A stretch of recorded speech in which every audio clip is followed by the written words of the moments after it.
नए साल में इन्वेस्टमेंट की स्ट्रैटेजी कैसी हो ताकि आकर्षक रिटर्न मिल पाए, आज हम आपको यही बताएंगे। स्मार्ट इन्वेस्टमेंट से जुड़े कुछ टिप्स देंगे, एक्सपर्ट्स की मदद से आपको बताएंगे कि कहां और किस सेगमेंट में कितना निवेश आपको करना है, कैसे निवेश करना है। 24 जो है आने वाला साल वो ओवरऑल किस तरह का रहेगा ताकि आपको ज्यादा से ज्यादा रिटर्न मिल सके। पहले ये रिपोर्ट देखिए, लौट रहे हैं खास मेहमानों के साथ।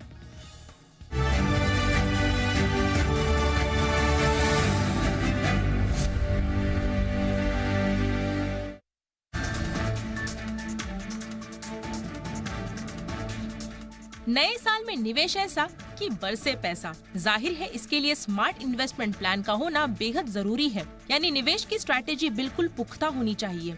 दरअसल जो इन्वेस्टमेंट आप मार्केट और दूसरी फाइनेंशियल स्कीम्स में करते हैं, उसका रिटर्न कितना मिल रहा है, ये ज्यादा महत्वपूर्ण है। आज के दौर में परंपरागत निवेश की बजाय लोग निवेश के दूसरे विकल्पों की ओर रुख कर रहे हैं।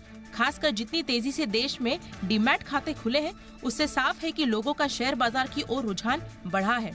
निवेश का ये अच्छा विकल्प तो है, लेकिन इसमें जोखिम भी ज्यादा होता है। तो फिर निवेश के और क्या विकल्प हो सकते हैं, इसे समझना होगा। सबसे पहले म्यूचुअल फंड की बात करते हैं। ये एक ऐसा फंड होता है जो एएमसी यानी एसेट मैनेजमेंट कंपनीज ऑपरेट करती है। म्यूचुअल फंड के इन पैसों को fund manager bond, share market समेत कई जगहों पर निवेश करते हैं। म्यूचुअल फंड में शेयर बाजार की तरह जोखिम नहीं होता। आमतौर पर म्यूचुअल फंड को खरीदना बेचना बेहद आसान होता है। बात एसआईपी की करते हैं। छोटे निवेशकों में एसआईपी काफी लोकप्रिय है।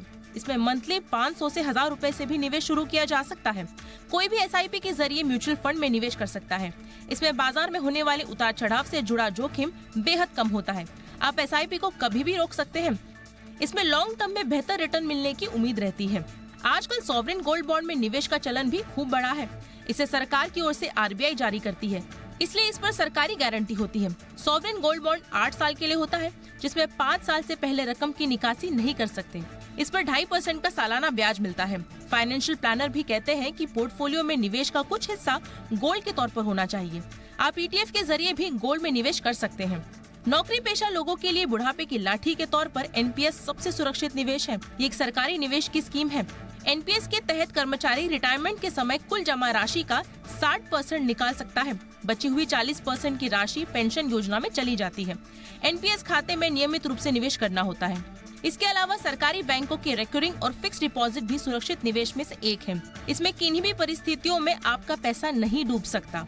ऐसे में जरूरी है कि आप ये सुनिश्चित कर ले कि निवेश का कितना हिस्सा आपको कहाँ लगाना है, ताकि आपके पैसे का मैक्सिमम रिटर्न आपको मिल सके। फिलहाल कोई भी निवेश करने से पहले आप अपने फाइनेंशियल प्लानर से सलाह जरूर लें। ब्यूरो रिपोर्ट, जी मीडिया।